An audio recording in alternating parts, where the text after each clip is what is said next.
Assalamualaikum warahmatullahi wabarakatuh. Para pemirsa yang budiman, alhamdulillahirabbil alamin. Wassalatu wassalamu ala nabiyyina Muhammadin sallallahu alaihi wasallam. Kita melanjutkan pembahasan tentang fadilah keutamaan salawat kepada baginda Nabi Muhammad sallallahu alaihi wasallam, di mana kemarin Al-Faqir menjelaskan dalam sesi sebelumnya tentang bagaimana wangi-wangian orang yang mengamalkan salawat dalam satu majelis itu sampai ke langit ketujuh dan berakhir di Arash. Maka melanjutkan hadis Nabi Muhammad tersebut, kemudian beliau mengatakan bahwa wa yajidu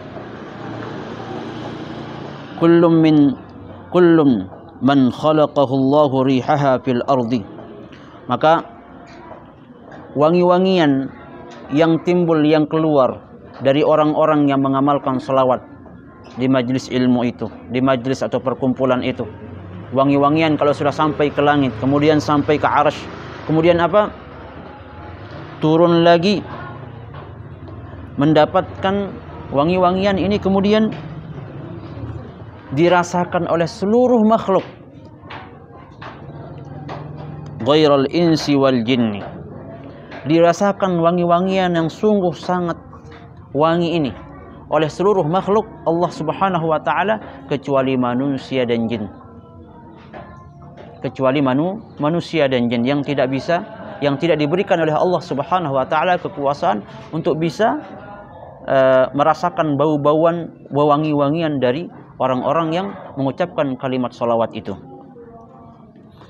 Fa innahum law wajadu tilka raihah lashtaghala kullu wahidin minhum biladzatiha an ma'ishatih wa la yajidu tilka raihah malakun aw khalqun min khalqillahi ta'ala illa istaghfara li ahli al-majlis wa yuktabu lahum bi'adadi hadzal khalqi kullihim hasanat wa yarfa'u lahum bi'adadihim darajat sawa'un kana fil majlis wahidin سواء كان في المجلس واحد أو 100,000 كل واحد يأخذ من هذا الأجر مثل هذا العدد. Maka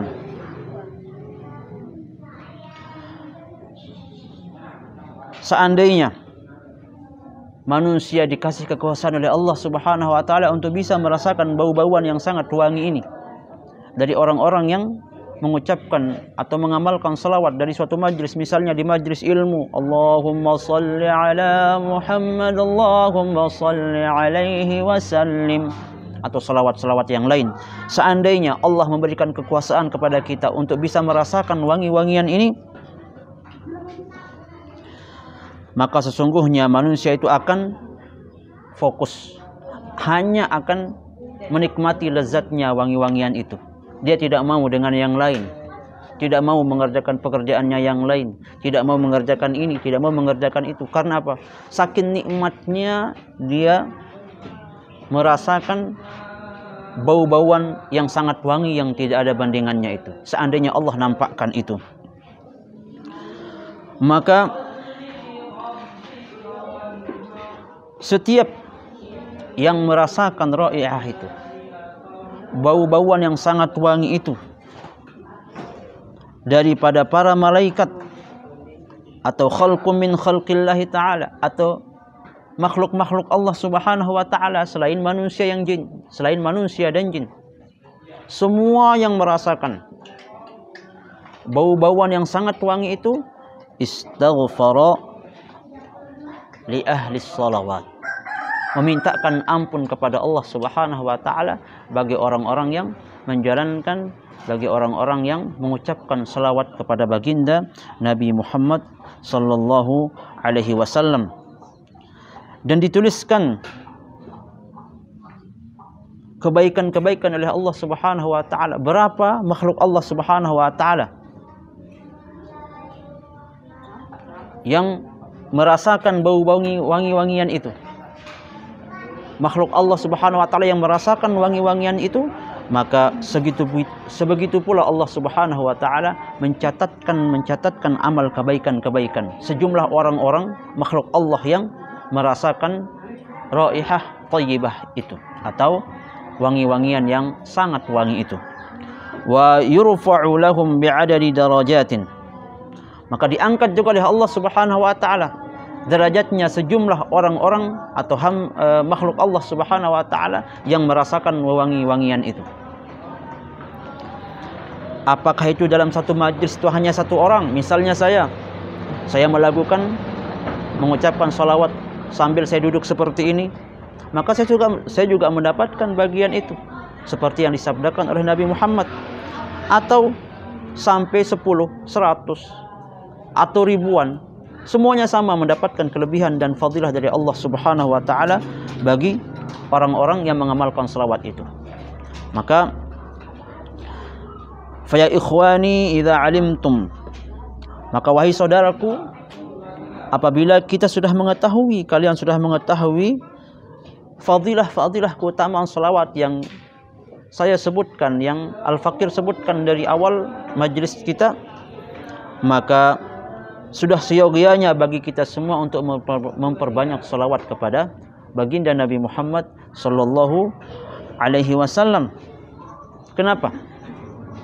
Kita sudah diberitahukan keutamaan-keutamaannya. Kalau kita sudah tahu keutamaan-keutamaannya, fadilah-fadilahnya, maka sudah seyogianya bagi kita merasa wajib, bukan hanya wajib, perlu dan sangat penting, karena kita yang butuh untuk berselawat kepada baginda Nabi Muhammad sallallahu alaihi wasallam. Kenapa? Li'annahu huwa al-wasitatul 'uzma. Yang pertama, karena Nabi Muhammad itu adalah al-wasitatul 'uzma. Dia adalah perantara terbesar, perantara yang paling besar antara lana fi kulli ni'matin, antara kita dalam setiap nikmat yang diberikan oleh Allah Subhanahu wa taala. Maka salawat kepada baginda Nabi Muhammad sallallahu alaihi wasallam ini adalah perantara. Semakin banyak salawat yang kita ucapkan, maka semakin banyak pula kesempatan nikmat yang akan diberikan oleh Allah Subhanahu wa taala kepada kita. Bal huwa aslul ijadi li kulli makhluqin. Bahkan bahwasanya salawat kepada baginda Nabi Muhammad sallallahu alaihi wasallam adalah asal kejadian dari penciptaan seluruh makhluk jagat raya ini.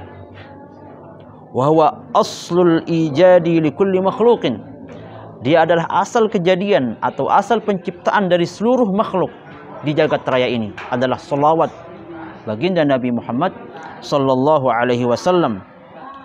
Kama qala dzul izzati wal jalal, sebagaimana yang telah difirmankan oleh Allah Subhanahu wa taala dalam hadis kursinya, laulaka lama khalaqtul aflaq. Jikalau bukan karenamu wahai Muhammad, jikalau bukan karenamu wahai Muhammad, lama khalaqtul aflaq, niscaya aku tidak akan menciptakan alam jagat raya ini. Maka memperbanyak salawat kepada baginda Nabi Muhammad ini adalah suatu keharusan sebagai bentuk pembuktian kecintaan kita kepada Nabi Muhammad, sebagai salah satu bentuk kesyukuran kita kepada Allah Subhanahu wa taala, sebagai salah satu wasitatul uzma. Al-wasitatul uzma adalah perantara terbesar kita untuk mendapatkan apapun, entah itu kebutuhan duniawi, lebih-lebih kebutuhan ukhrawi, maka salawat kepada baginda Nabi Muhammad itu adalah al-wasitatul uzma. Para pemirsa yang budiman, kemudian fa fawaidus salati 'alan nabi sallallahu alaihi wasallam la tuhsa. Maka kalau kita mau menghitung faidah-faidah daripada salawat Nabi Muhammad sallallahu alaihi wasallam ini, la tuhsa, tidak akan mampu kita untuk menghitungnya. Saking banyak kelebihan-kelebihan yang diberikan oleh Allah Subhanahu wa taala terhadap orang-orang yang mengamalkan salawat itu. Minha anha tajlul qalb, di antaranya bahwa dia tajlul qalb, dia bisa menenangkan hati, bisa menjadikan hati ini bercahaya, bisa menjadikan hati ini menjadi hidup, bisa menjadikan hati ini terang benderang, wusul kepada Allah Subhanahu wa taala. Minadh dhulmati, terbebas dari gelapnya hati kita. Karena hati ini adalah sesuatu yang sangat rahasia antara kita dengan Allah Subhanahu wa taala. Sakitnya badan masih terasa, sakitnya hati bisa jadi tidak kita rasakan. Akan tetapi sebaliknya, sakitnya badan belum tentu Allah Subhanahu wa taala akan menghukum kita karena sakitnya badan kita. Bisa jadi itu adalah ujian. Akan tetapi sakitnya hati tentunya akan membuat Allah Subhanahu wa taala murka terhadap kita. Maka para ulama tasawuf, ahli batin selalu menganjurkan kepada kita semua untuk lebih mengutamakan membersihkan hidup kita, yaitu membersihkan hati-hati kita dari hal-hal yang kotor, dari hal-hal yang akan menjerumuskan kita dari seorang hamba menjadi seorang yang dihinakan oleh Allah Subhanahu wa taala. Kemudian sababan lil wusul, salawat itu bisa menjadi sebab kita untuk wusul. Ini yang paling penting, menjadi penyebab kita untuk wusul. Wusul gimana? Wusul kita dengan Allah Subhanahu wa taala. Kita ingin tahu siapa diri kita. Kita ingin tahu siapa hakikat kita. Kita ingin tahu hakikat kehidupan kita. Kita ingin tahu asal mula kejadian kita. Maka bagaimana kita untuk membuka tabir-tabir rahasia itu yang kita hanya secuil diberikan oleh Allah Subhanahu wa taala? Maka untuk membuka tabir-tabir itu adalah dengan cara memperbanyak mengamalkan salawat kepada baginda Nabi Muhammad sallallahu alaihi wasallam. Demikian, mudah-mudahan yang singkat ini bisa memberikan perhatian kepada kita semua. Akan kita lanjut kembali ke sesi berikutnya juga tentang fadilah salawat. Wallahul muwaffiq ila aqwamit thoriq. Assalamualaikum warahmatullahi wabarakatuh.